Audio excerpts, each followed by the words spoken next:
Welcome to Weekend Exclusives. తరగతి గదుల్లో ఉపాధ్యాయులు చెప్పే పాఠాలు భావి భారతాన్ని తయారు చేస్తాయి. అందుకే తరగతి గదుల్లో దేశ భవితవ్యం తయారవుతుందని అంటారు. అయితే గురువు అంటే స్కూలుకు వచ్చే విద్యార్థులకు పాఠాలు చెప్పడం మాత్రమే కాదని, విద్యకు నోచుకోని వారిని సైతం మార్చి వారికి విద్యాబుద్ధులు నేర్పడమని నిరూపించారు. ఓ మాస్టారు భిక్షాటన చేస్తున్న ఓ బాలికను విద్యార్థిగా మార్చారు. అంతేకాదు ఆమె చదువుకు కావాల్సిన అవసరాలన్నీ తీరుస్తూ ఆదర్శంగా నిలుస్తున్నారు. ఆ విశేషాలేంటో చూసేద్దాం రండి. జయశంకర్ బడిబాట కార్యక్రమంలో భాగంగా భిక్షాటన చేస్తున్న ఒక పాపని నేను చూడడం జరిగింది. గత సంవత్సరం నుండి ఆ పాపని నేను తీసుకురావడం, చూడడం, బడికి స్టాఫ్ అందరూ కలిసి తీసుకురావడం జరిగింది. అయినా సరే పాప రావడం లేదు. ఈ సంవత్సరం కూడా ఒక 2 రోజులు వచ్చింది, మళ్ళీ మానేసింది. అదేవిధంగా మళ్ళీ భిక్షాటన చేస్తుండగా నేను వాళ్ళ అమ్మకు నచ్చజెప్పి మంచి మాటలు చెప్పి నేను తీసుకురావడం జరిగింది. తీసుకెళ్తాను పాపని, ఓకేనా? ఆవిడ నడిపి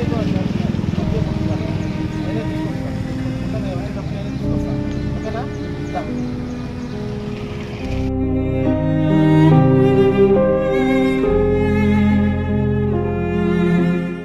భద్రాద్రి కొత్తగూడెం జిల్లా మనుగురులో ఒక యాచకురాలు తన చిన్న కూతురుతో కలిసి రోజూ భిక్షాటన చేస్తూ జీవనం సాగిస్తోంది.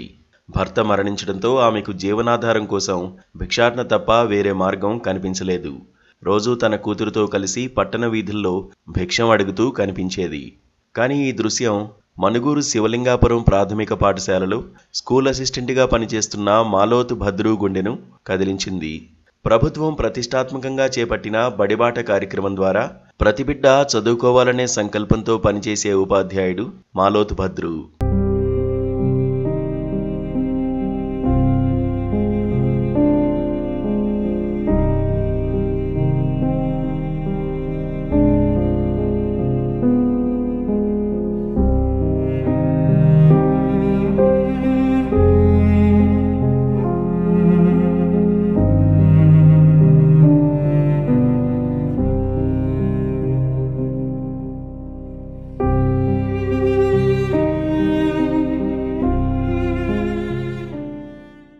ఆ యాచకురాలి కూతురు వీధుల్లో భిక్షాటన చేస్తూ కనిపించినప్పుడు ఆమెకు చదువు నేర్పాలనే తపన ఆయనలో మొదలైంది. పిల్లలు చదువుకుంటే వారి భవిష్యత్తు బాగుంటుంది అనే నమ్మకంతో ఆమె తల్లిని ఒప్పించడానికి ఏడాది పాటు కష్టపడ్డాడు. చివరకు తల్లి ఒప్పుకుని తన కూతురిని పాఠశాలలో చేర్పించడానికి అంగీకరించింది.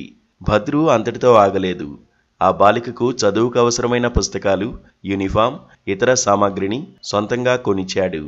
అంతేకాదు ప్రతిరోజు ఆమెను పాఠశాలకు తీసుకువెళ్లి సాయంత్రం ఇంటికి తిరిగి తీసుకువచ్చే బాధ్యత కూడా స్వీకరించాడు. అందరికీ నమస్కారం. నా పేరు మాలోతు భద్రు. భద్రాద్రి కొత్తగూడెం జిల్లా మణుగురు మండలం శివలింగాపురం ప్రాథమికోన్నత పాఠశాలలో తెలుగు ఉపాధ్యాయునిగా పనిచేస్తున్నాను. అయితే ప్రొఫెసర్ జయశంకర్ బడిబాట కార్యక్రమంలో భాగంగా భిక్షాటన చేస్తున్న ఒక పాపని నేను చూడడం జరిగింది. గత సంవత్సరం నుండి ఆ పాపని నేను తీసుకురావడం, చూడడం, బడికి స్టాఫ్ అందరూ కలిసి తీసుకురావడం జరిగింది. అయినా సరే పాప రావడం లేదు. ఈ సంవత్సరం కూడా ఒక 2 రోజులు వచ్చింది, మళ్ళీ మానేసింది. అదేవిధంగా మళ్ళీ భిక్షాటన చేస్తుండగా నేను వాళ్ళ అమ్మకు నచ్చజెప్పి మంచి మాటలు చెప్పి నేను తీసుకురావడం జరిగింది. ఇప్పుడు ఈ బడిలో 1వ తరగతిలో వేషమణి అమ్మాయి చదవడం జరుగుతుంది. ప్రతిరోజు అమ్మాయిని నేను తీసుకెళ్ళడం, నేను వాళ్ళకు భరోసా ఇవ్వడం జరిగింది. అదేవిధంగా ప్రభుత్వం ఏదైతే మనకు బడిబాట కార్యక్రమం పెట్టిందో అందులో భాగంగా ఒక విశ్వాసాన్ని, ఒక నమ్మకాన్ని గవర్నమెంట్ మనకు చెప్పడం కోసం, వాళ్ళని చేర్పించడం కోసం నేను నా వంతుగా కృషి చేయడం జరుగుతుంది. గతేడాది నుంచి ఆ బాలిక చదువులో రాణిస్తోంది. దీనిపై భద్రు ఆనందం వ్యక్తం చేశాడు. నా ప్రయత్నం ఫలించింది. ఆ బిడ్డ భవిష్యత్తు కోసం నేను చేసిన చిన్న సాయం నాకు గర్వకారణం. నిజానికి ఈ రోజుల్లో మనకెందుకు అనే ధోరణిలో చాలామంది ఉంటారు. కానీ మాలోతు భద్రు లాంటి ఉపాధ్యాయులు సమాజానికి ఆదర్శంగా నిలుస్తారు. ఒక యాచకురాలి బిడ్డ జీవితంలో వెలుగు నింపేందుకు ఆయన చేసిన కృషి నిజంగా అభినందనీయం.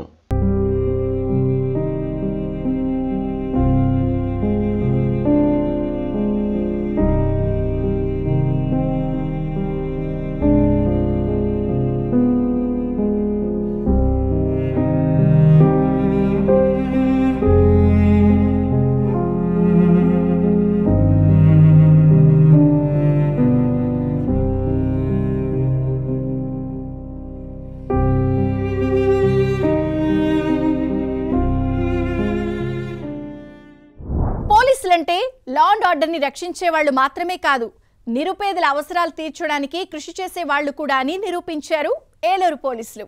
పేదల అవసరాలు తీర్చడానికి వినూత్నంగా ఆలోచించి కైండ్నెస్ వాల్ని ఏర్పాటు చేశారు. దీంతో చాలా మంది పేదలకు ఆసరా దక్కుతోంది. ఇంతకీ ఏంటి కైండ్నెస్ వాల్ అనే కదా మీ అనుమానం? అయితే ఈ స్టోరీ చూసేయండి.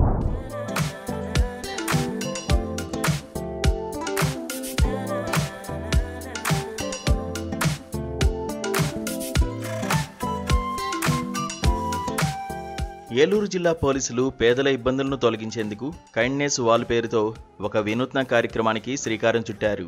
ఇళ్లలో వాడకుండా ఉండే పాత బట్టలు, ఎలక్ట్రానిక్ వస్తువులు, పిల్లల బొమ్మలు వంటి వస్తువులను అవసరమైన వారికి అందించే లక్ష్యంతో ఈ ప్రయోగం చేపట్టారు. ఏలూరు పోలీస్ స్కూల్ సమీపంలోని పెట్రోల్ బంక్ ఆవరణలో జిల్లా ఎస్పీ ప్రతాప్ శివకిషోర్ ఆధ్వర్యంలో ఈ కైండ్నెస్ వాల్ అల్మారాను ఏర్పాటు చేశారు. నిజంగా ఒక బ్రహ్మాండమైన ఆలోచనతో ఎస్పీ గారు కానీ దాతిరెడ్డి గారు నిజంగా వినూత్నమైన ఆలోచనతో పెట్టిన ఈ విధానం చాలా మనసుకు నచ్చిందండి. ఎందుకంటే గతంలో అంతకుముందు అమెరికా సైడ్ కూడా ఎవరికైనా ఉపయోగపడిన వస్తువులు ఉంటే అక్కడ ఏదో ర్యాక్లో పెట్టి అది ఎవరికైనా ఇవ్వడానికి అవకాశం ఇచ్చేటట్టు పెట్టిన విధానం మేము చాలా హర్షించేవాళ్ళం. అది ఈ విధానం ఏలూరులో తీసుకురావడం నిజంగా చాలా ఆనందకరం. ఎందుకంటే మనకు తెలియని విషయాలు ఏంటంటే చాలా వరకు మన ఇంట్లో పిల్లలు పెద్దవాళ్ళు అయిపోతూ ఉంటారు. ఉపయోగపడని వస్తువులు చాలా ఉంటాయి అన్నమాట. మనకు తెలియకుండానే అవి డస్ట్ పెట్టేసి బయట పాడేసే పరిస్థితి చాలా వరకు చూస్తూ ఉంటామన్నమాట. అలాంటిది ఈ ర్యాక్ పెడతాం వల్ల చాలా వరకు నిరుపేదలకు ఉపయోగపడేట్టు పెట్టిన ఈ ర్యాక్ నిజంగా చాలా హర్షించదగింది. ఈ అల్మారాకు చాలా ప్రత్యేకతలు ఉన్నాయి. ఎవరైనా తమ ఇంట్లో వినియోగంలో లేని వస్తువులను, బట్టలు, బొమ్మలు, ఎలక్ట్రానిక్ వస్తువులు లేదా ఇతర సామాగ్రిని ఇక్కడ పెట్టవచ్చు. అదే సమయంలో అల్మారాలో ఉన్న వస్తువుల్లో తమకు అవసరమైనవి ఎవరైనా ఉచితంగా తీసుకోవచ్చు. ఈ వినూత్న విధానం ద్వారా అవసరమైన వారికి సాయం అందడమే కాక వస్తువుల పునర్వినియోగం ప్రోత్సహించబడుతుంది. నిరుపేదలు, అనేక మంది పేదవాళ్ళు, కూడు గుడ్డ లేని వాళ్ళు, బట్టలు కూడా కొనుక్కోలేని స్టేజీ లేని వాళ్ళు కూడా అనేక మంది ఈరోజు సమాజంలో ఉన్నారు. వాళ్ళకి ఎంతో కొంత ఉపయోగపడే విధంగా, కొద్దిలో గొప్ప ఉపయోగపడే విధంగా ఈరోజు ఈ యొక్క కార్యక్రమాన్ని ఏదైతే అమీనాపేటలో ఉన్నటువంటి పోలీస్ పెట్రోల్ బంకులో గౌరవ ఎస్పీ గారు కూడా ఈ యొక్క కార్యక్రమాన్ని ప్రారంభించారు. దీని మీద విశేష స్పందన వస్తూ ఉంది. అట్లాగే ఇన్స్టాగ్రామ్లో కానీ, ఫేస్బుక్లో కానీ ఇతరత్ర అనేక మంది వీటిని షేర్ చేస్తూ ఉన్నారు. ఈ ఆలోచన బాగుంది. ఇట్లాంటిది కూడా వేరే జిల్లాల్లో ప్రయత్నం చేయాలన్నటువంటి ఆలోచన కూడా చాలామందికి వస్తూ ఉంది. మీకు ఈ వీడియో అనేక రకాల రూపాల్లో వాట్సాప్లో కానీ రకరకాలుగా షేర్ అయినటువంటి నేపథ్యంలో మన ఎస్పీ గారు ఆలోచన ఏదైతే ఉందో దానికి అనుగుణంగా వేరే ప్రాంతాల్లో పెట్టేటువంటి అవకాశం కూడా ప్రయత్నాలు జరుగుతామని తెలుస్తూ ఉంది. ఇప్పటికే SP Pratap Shivakishore, joint collector దాత్రిరెడ్డిల సంయుక్త ఆధ్వర్యంలో take a book give a book పేరుతో పుస్తకాల మార్పిడి కార్యక్రమం ప్రారంభించారు. ఈ కార్యక్రమానికి ప్రజల నుంచి మిశ్రమ స్పందన లభించింది. కైండ్నెస్ వాల్ కార్యక్రమానికి కూడా ప్రజల నుంచి సానుకూల స్పందన వస్తోంది. కొందరు ఈ అల్మరా నుంచి బట్టలు, ఇతర వస్తువులను తీసుకుని సంతోషాన్ని వ్యక్తం చేస్తున్నారు.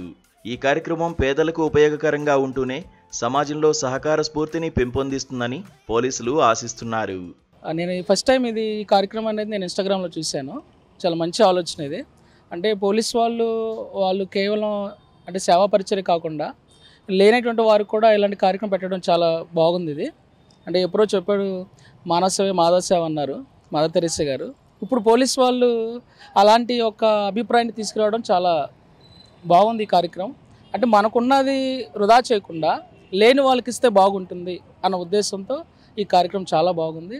ఈ కార్యక్రమం ఇలా కాకుండా ఇంకా అన్ని చోట్ల ఎలా పెడితే ఇంకా బాగుంటుందని, అంటే చాలామంది బట్టలు లేని వాళ్ళు ఉంటారు, కొన్ని వస్తువులు లేని వారు ఉంటారు. ఇలాంటివి పెడితే కనుక వాళ్ళు కూడా ఈ అవకాశాన్ని సద్వినియోగం చేసుకుంటారని నా యొక్క అభిప్రాయం.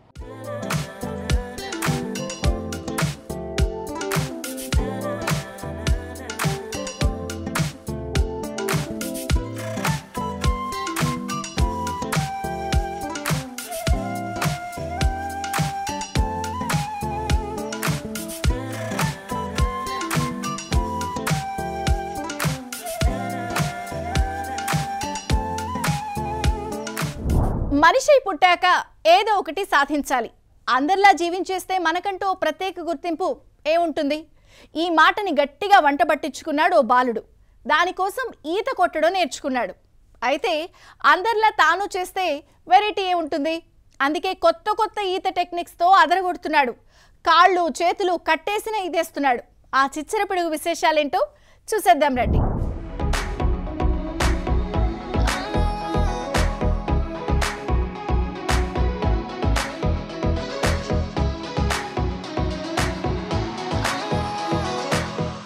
ప్రస్తుత పోటీ ప్రపంచంలో అంతర్జాతీయ వేదికలపై ప్రతిభ చాటాలనేది ప్రతి ఒక్క క్రీడాకారుడి కల. అందుకోసం అహర్నిశలు శ్రమిస్తుంటారు. తీవ్ర పోటీని ఎదుర్కొని పతకాలు సాధించే దిశగా అడుగులు వేస్తుంటారు. ఆ కోవకు చెందిన బాలుడే ఆంధ్రప్రదేశ్ కొవ్వూరుకు చెందిన హైగ్రీవ. చిన్నతనం నుంచి క్రీడలపై మక్కువతో స్విమ్మింగ్ లో కఠోర సాధన చేస్తున్నాడు. తండ్రి ప్రోత్సాహంతో స్విమ్మింగ్ లో అనేక మెళకువలు నేర్చుకున్నాడు. ఈ క్రమంలోనే చేతులు కాళ్లు కట్టేసిన గోదావరి నదిలో అవలీలగా ఈదుకుంటూ అందరినీ ఆశ్చర్యంలో ముంచెత్తుతున్నాడు. నమస్తే, నేను మీ యాలి. ఈరోజు స్పెషల్ ఒక బొడ్డోని చూపించబోతున్నాను. ఈ బొడ్డోళ్ళ స్పెషాలిటీ ఏంటనేది ప్రతి ఒక్కరు చూడాల్సిందే. ఏంటంటే ఇతను అతి చిన్న వయసు నుంచి కూడా గోదావరి నదీ తీర ప్రాంతంలో అలల తాకిడి ఎలా ఉంటుందో ఆ అలల తాకిడిని మాత్రం దాటుకుంటూ, అది కూడా కాళ్ళు చేతులు కట్టి మరీ వదిలేస్తే అలా అవలేలగా ఈదుకుంటూ వచ్చేస్తాడు. అది ఇతని ఈ యొక్క బుడతోడు స్పెషాలిటీ. సో ఈరోజు మనం ఈ ఎపిసోడ్లో ఈ బుడ్డోడు ఏ రకంగా తను ఈదుతాడు, సో ఇతను ఎలా కోచ్ తీసుకున్నారు, నిజంగా ఈ గోదావరి నది తీరాలు ఈయనకి ఎటువంటి స్విమ్మింగ్ నేర్పిని ఒక్కసారి మనం కూడా చూసేద్దామా?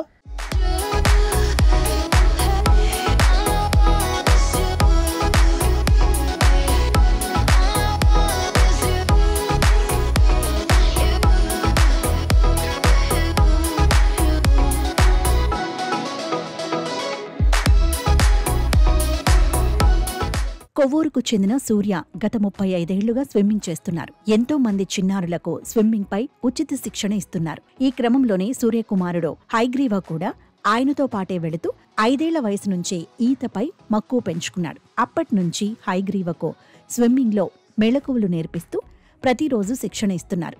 ఈ క్రమంలోనే చేతులు కాళ్లు కట్టేసిన దాదాపు 5 కిలోమీటర్లు గోదావరిలో స్విమ్మింగ్ చేసేలా హైగ్రీవ పట్టు సాధించాడని బాలుడి తండ్రి సూర్య తెలిపారు. ఇంకా ఎవరికి చెప్పకుండా ఇది చేయాలని చెప్పి ఎవరు చెప్పకుండా దొంగచాటుగా పక్కకెళ్ళి ఇది చేయించి ట్రైనింగ్ ఇచ్చి 100 మీటర్లు 200 మీటర్లు ఇలాగ 500 మీటర్లు ట్రైనింగ్ ఇచ్చి మా బాబుకి ఆఖరికి ఈ స్టేజ్కి తీసుకొచ్చామండి.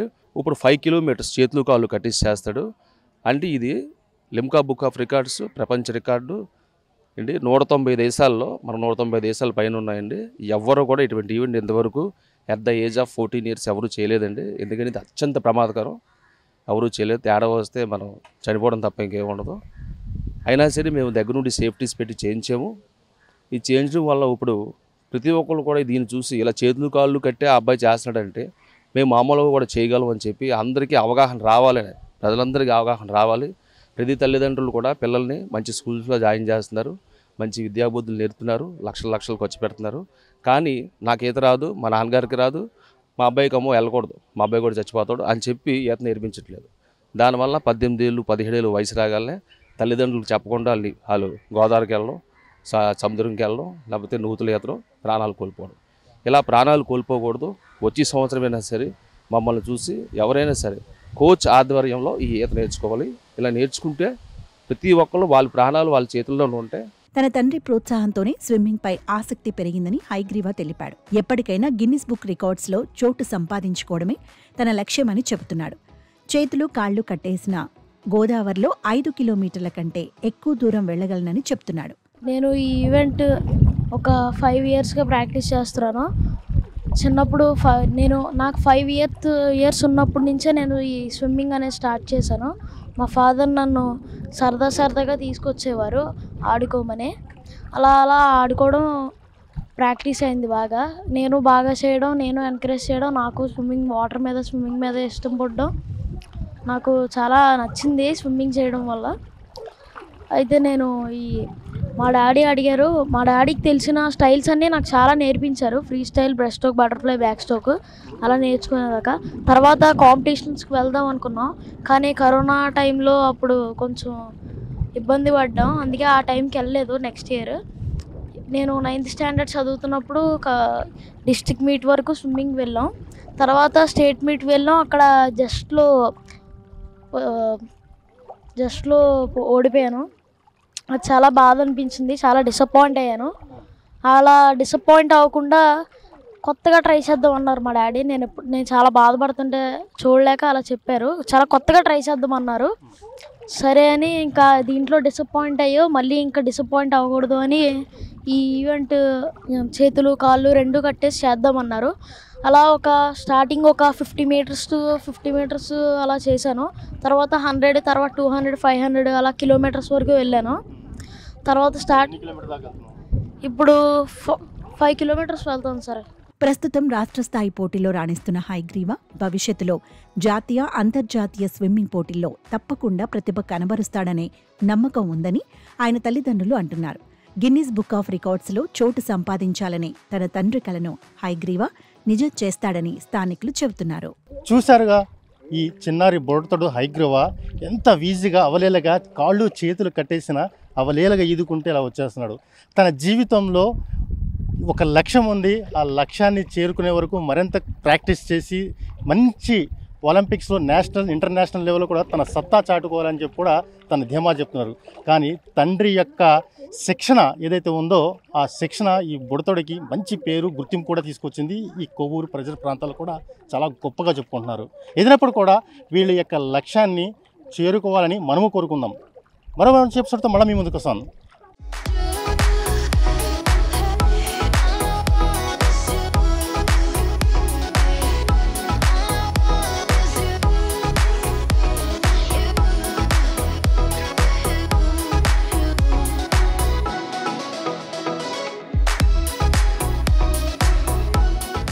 వినాయక చవితి వచ్చేస్తోంది. దేశమంతా ఆ పండుగను 9 రోజుల పాటు అంగరంగ వైభవంగా నిర్వహించేందుకు ఏర్పాట్లు మొదలుపెట్టేశారు. ఇప్పటికే భారీ ఎత్తున వినాయక విగ్రహాలను తయారు చేస్తున్నారు. వివిధ రూపాల్లో గణనాథులను రూపొందిస్తున్నారు. అయితే ప్లాస్టర్ ఆఫ్ ప్యారిస్తో తయారు చేసే గణపతి ప్రతిమలు ప్రకృతికి విఘాతంగా మారాయి. అందుకే మట్టి గణపతులను పూజించాలని ప్రచారం నిర్వహిస్తున్నారు ప్రకృతి ప్రేమికులు. ఇందులో భాగంగానే విద్యార్థులతో మట్టి గణపతులను తయారు చేయించారు. వివిధ రూపాల్లో వినాయక ప్రతిమలను తయారు చేసి విద్యార్థులు తెగ మురిసిపోయారు. ఆ వివరాలేంటో చూసేద్దాం రండి.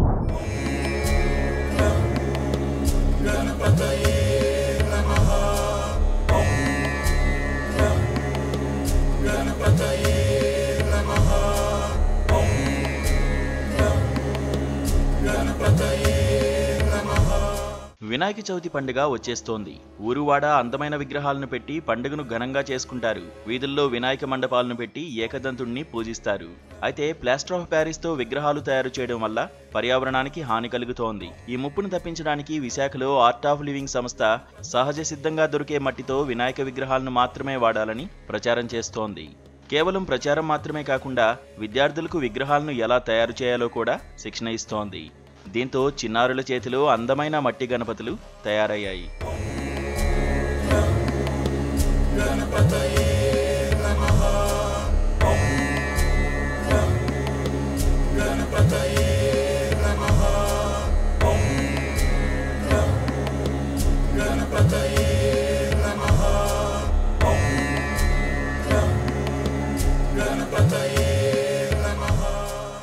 హానికరమైన రంగులు వేసిన విగ్రహాలను నీటిలో నిమజ్జనం చేయడం వల్ల నీరు కలుషితమవుతుంది. ఈ నీరు తాగిన జీవకోటికి హాని కలుగుతుంది. అందుకే విశాఖలోని ఆర్ట్ ఆఫ్ లివింగ్ సంస్థ పర్యావరణానికి హితమైన మట్టి గణపతులను తయారు చేయాలని ప్రజల్లో విస్తృతంగా ప్రచారం చేస్తోంది. కేవలం ప్రచారం చేసి ఊరుకోకుండా సహజ సిద్ధంగా దొరికే బంకమట్టితో విద్యార్థులకు వినాయక విగ్రహాలను ఎలా తయారు చేయాలో శిక్షణ ఇస్తోంది. విశాఖలో ఓ హైస్కూల్లో విద్యార్థులకు గణేష్ విగ్రహాలను సులభంగా ఎలా తయారు చేయాలో నేర్పించారు. దీంతో విద్యార్థులు స్వయంగా తమ చేతితోనే అందమైన గణేష్ విగ్రహాలను తయారు చేసి ఔరా అనిపించారు. బంకమట్టితో వినాయక విగ్రహాలను చేయడం చాలా సంతోషంగా ఉందని పాఠశాల విద్యార్థులు అంటున్నారు. శ్రీకారం చుట్టడంపై పలువురు హర్షం వ్యక్తం చేస్తున్నారు. చాలా హ్యాపీగా ఉంది. ఎప్పుడు ఇలాంటి వినాయకుడిని తయారు చేయలేదు. ఇలా చేయడం వల్ల ఉపయోగం ఏంటంటే కాలుష్యం ఉండదు, నీటిలో నిమజ్జనం చేసినప్పుడు కెమికల్స్ వాటర్లో కలవకుండా ఉంటాయి. మట్టి వినాయకుడు సార్, ప్లాస్టర్ ఆఫ్ ప్యారిస్ వాడడం వల్ల ఎన్విరాన్మెంట్ చాలా డ్యామేజ్ అవుతుంది సార్. ఎవ్రీ ఇయర్ మేము మట్టి వినాయకుడు పంచడమే కాకుండా ఈ ఇయర్ చేయించుకున్నాం సార్. మట్టి వినాయకుడు వాడడం వల్ల ఆక్వాటిక్ యానిమల్స్ కూడా ఏం కాదు సార్. దీనివల్ల ఎకో ఫ్రెండ్లీ నేచర్ కూడా ఎన్విరాన్మెంట్లో ఉంటుంది సార్. ఇక్కడ మట్టి వినాయకుడిని తయారు చేశాను. ఎవరు నేర్పించారు? సార్ మేడం గారు నేర్పించారు. వీటి వల్ల మనకైతే పొల్యూషన్ అది చాలా తగ్గుతుంది. మట్టి వినాయకుడిలో అయితే ఎటువంటి కెమికల్స్ కూడా కలపము కాబట్టి ఇవి వాటర్లో కలిసినా మనకి ప్రాబ్లం ఉండదు. మట్టి వినాయకుడిని చేశాను సార్. ఎవరు నేర్పించారు? ఆర్ట్ ఆఫ్ లివింగ్ నేర్పించారు సార్. అది దేంతో చేశారు? బంకమట్టితో చేశాను సార్. చాలా హ్యాపీగా అనిపించింది సార్. ఎందుకు బంకమట్టితోనే వినాయకుడిని చేయాలి? ఒకవేళ కెమికల్స్తో చేస్తే అవి నిమగ్నం చేసినప్పుడు వాటర్ పొల్యూట్ అవుతుంది. అందుకే మట్టి వినాయకుడు. నేను మా స్నేహితులతో కలిసి మట్టి వినాయకుళ్ళు ఈసారి వినాయక చవితికి తయారు చేసి మా చుట్టుపక్కలకి పంచుదాం అనుకుంటున్నాను. పర్యావరణానికి రక్షణ కల్పించే విధంగా ఆర్ట్ ఆఫ్ లివింగ్ సంస్థ శ్రీకారం చుట్టడంపై పలువురు హర్షం వ్యక్తం చేస్తున్నారు. సహజ సిద్ధమైన బంకమట్టితో వినాయక విగ్రహాలను ఎలా తయారు చేయవచ్చో విద్యార్థులకు నేర్పించడం చాలా గొప్ప విషయమని లోక్సత్తా పౌరసేవ సంస్థ కన్వీనర్ ఎడ్లపల్లి రంగారావు చౌదరి ప్రశంసించారు. ఝాన్సీ మేడం గారు ప్రతి సంవత్సరం 500-600 వినాయకుడిని తీసుకొస్తుందండి. మట్టి వినాయకుడిని తీసుకొచ్చి ఈ స్కూల్లో కాదు, అక్కడ ఎన్టీఆర్ బొమ్మ ఉంది కదా, అక్కడ పెట్టేసి ప్రజలందరికీ పంచుతూ ఉంటుంది. అక్కడ ఈ రసాయనంతో చేసిన వాళ్ళందరూ కూడా బాధపడుతుంటారు, ఇదేట్రా బాబు ఫ్రీగా ఇచ్చేస్తుందని. ఇవి చాలా మంచి మార్గాలు, ఇవి చేస్తూ ఉన్నారు. ఇంకా ఇంకా చేయాలని మనసా వాచా కర్మ కోరుకుంటున్నాను. నా పేరు ఎడ్లపల్లి రంగారావు చౌదరి, లోక్సత్తా పౌరసేవా సంస్థ కన్వీనర్ని. పౌరసేవలే నా ముఖ్య లక్ష్యం. విద్యార్థులు చాలా క్రియేటివిటీతో మట్టి గణపతులను అద్భుతంగా చేశారని art of living Karmayoga state council member Arunakumari అన్నారు. విగ్రహాలను ఎలా తయారు చేయాలో నేర్పినప్పుడు విద్యార్థులు ఎంతో బాగా సహకరించి ప్రతిమలను తయారు చేయడం చాలా సంతోషంగా ఉందని అన్నారు. ఎవరి స్టైల్లో వారు విగ్రహాలను తయారు చేశారని చెప్పారు. హానికరమైన మెటీరియల్ను వాడకుండా బంకమట్టితో విగ్రహాలను ఎలా చేయవచ్చో పిల్లలకు శిక్షణ ఇచ్చామని తెలిపారు. చిన్నతనం నుంచే పర్యావరణ పరిరక్షణపై అవగాహన కల్పించడం కోసమే ఈ కార్యక్రమం చేపట్టామని తెలిపారు. ఆర్ట్ ఆఫ్ లివింగ్ సంస్థ తరఫున ప్రజాహితమైన పర్యావరణ పరిరక్షణ కోసం ఇటువంటి కార్యక్రమాలు నిర్వహించామని ఆ సంస్థ ప్రతినిధులు చెప్పారు. ఆర్ట్ ఆఫ్ లివింగ్ సంస్థ నుంచి ఈ ప్రోగ్రాం స్పాన్సర్ చేయబడింది. గురూజీ శ్రీ రవిశంకర్ గారి సౌజన్యంతో ఈ ప్రోగ్రాం చేశాము. ఈరోజు పిల్లలకి ముందు యోగా ప్రాణాయామాన్ని నేర్పించాం. వాళ్ళ ఉత్సాహం చూసి ఈ కార్యక్రమం కూడా ఇదే స్కూల్లో చేయాలని నిర్ణయించుకొని ఇక్కడికి వచ్చి ఈ కార్యక్రమం చేశాం. ఈరోజు మాత్రం పిల్లలు చాలా చాలా అద్భుతంగా, చాలా ఎంతూజియాజంతో చేశారు. అద్భుతమైన క్రియేటివిటీ చూపించారు పిల్లలందరూ. దేవుడు మనుషులను సృష్టిస్తాడు, కానీ ఈరోజు విశాఖలోని పిల్లలే దేవుని సృష్టించారు. వినాయక చవితి పండుగ సందర్భంగా ఆర్ట్ ఆఫ్ లివింగ్ ఆధ్వర్యంలోని ఈరోజు మట్టి గణపతులను ఎలా తయారు చేయడం నేర్పించారు. దీంతో చాలామంది విద్యార్థులు తమ చేతులతోనే మట్టి గణపతిని తయారు చేసి ఔరా అనిపించారు. వీడియో జర్నలిస్ట్ సంతోష్తో రామకృష్ణ, ఏబిఎన్ ఆంధ్రజ్యోతి, విశాఖ. దేవుడు మనుషులను సృష్టిస్తారు అని అంటారు, కానీ ఇక్కడ పిల్లలే దేవుని సృష్టించారు. చాలా విచిత్రంగా ఉన్నాయి, ఇది నిజం. వినాయక చవితి సందర్భంగా చాలామంది చిన్నారులు అందరూ కూడా తమ చిట్టి చేతులతోని వినాయక విగ్రహాలను తయారు చేశారు. ఈ విగ్రహాలనే రేపు వినాయక చవితి పండుగ రోజును పూజిస్తామని చెప్తున్నారు. అంతేకాదు బంకమన్నుతోని ఈ విగ్రహాలు తయారు చేసి పర్యావరణ పరిరక్షణకి ఎంతో కృషి చేస్తున్నారు. వీడియో జర్నలిస్ట్ సంతోష్తో రామకృష్ణ, ఏబిఎన్ ఆంధ్రజ్యోతి, విశాఖపట్నం.